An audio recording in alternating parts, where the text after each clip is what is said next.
I'm going to tell a story by Roald Dahl. It's his adaptation of Goldilocks and the Three Bears.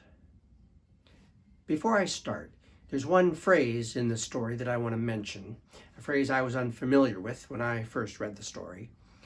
That's the phrase, to do a bunk. It's a British phrase. To do a bunk is to make a hurried escape. So, Goldilocks and the Three Bears.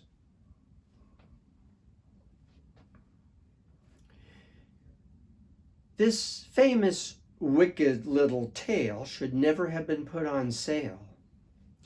It is a mystery to me why loving parents cannot see that this is actually a book about a brazen little crook. Had I the chance, I wouldn't fail to clap young Goldilocks in jail. Now just imagine how you'd feel if you had cooked a lovely meal, delicious porridge steaming hot, fresh coffee in the coffee pot, with maybe toast and marmalade, the table beautifully laid, one place for you and one for Dad, another for your little lad. Then Dad cries, "Golly gosh, gee whiz, oh cripes, how hot this porridge is. Let's take a walk along the street until it's cool enough to eat." He adds, "An early morning stroll is good for people on the whole.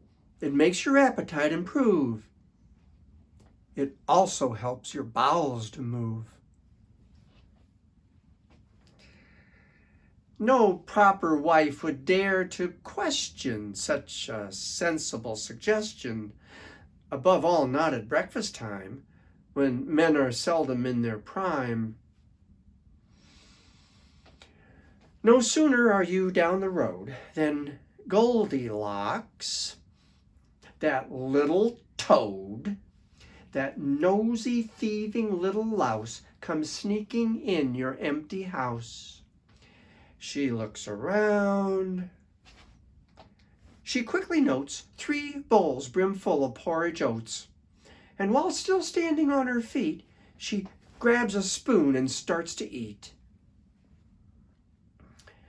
I say again, how would you feel if you had made this lovely meal and some delinquent little tot broke in and gobbled up the lot?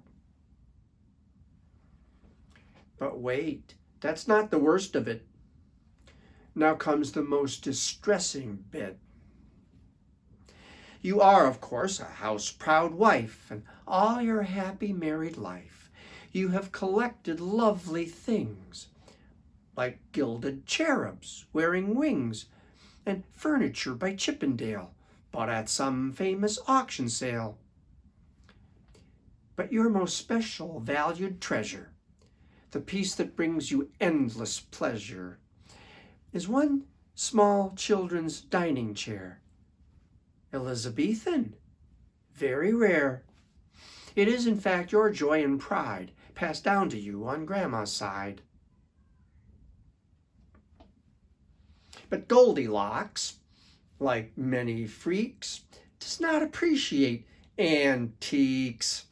She doesn't care, she doesn't mind, and now she plonks her fat behind upon this dainty, precious chair, and crunch, it busts beyond repair. A nice girl would at once exclaim, "Oh dear, oh heavens, what a shame." Not Goldie.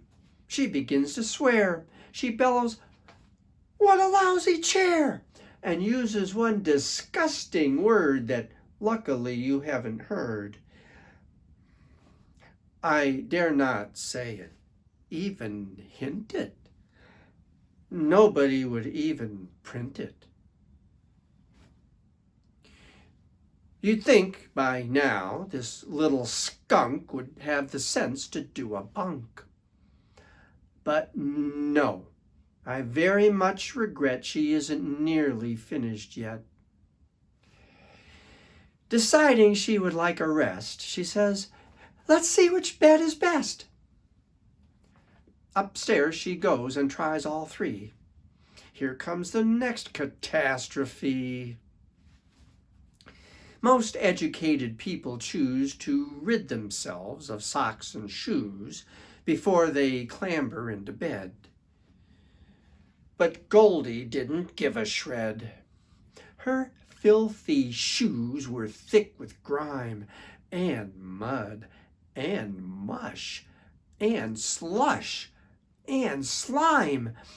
Worse still, upon the heel of one was something that a dog had done. I say once more, what would you think if all this horrid dirt and stink were smeared upon your eiderdown by this revolting little clown? The famous story has no clues to show the girl removed her shoes. Oh, what a tale of crime on crime. Let's check it for a second time. Crime 1, the prosecution's case. She breaks and enters someone's place. Crime 2, the prosecution notes. She steals a bowl of porridge oats. Crime 3, she breaks a dainty chair belonging to the baby bear. Crime 4, she smears each spotless sheet with filthy messes from her feet. A judge would say without a blink, 10 years hard labor in the clink. But in the book, as you will see, the little beast gets off scot-free, while tiny children near and far shout, "Goody good, hooray, hurrah! Thank poor darling Goldilocks," they say. "Thank goodness that she got away." Myself, I think I'd rather send young Goldie to a sticky end.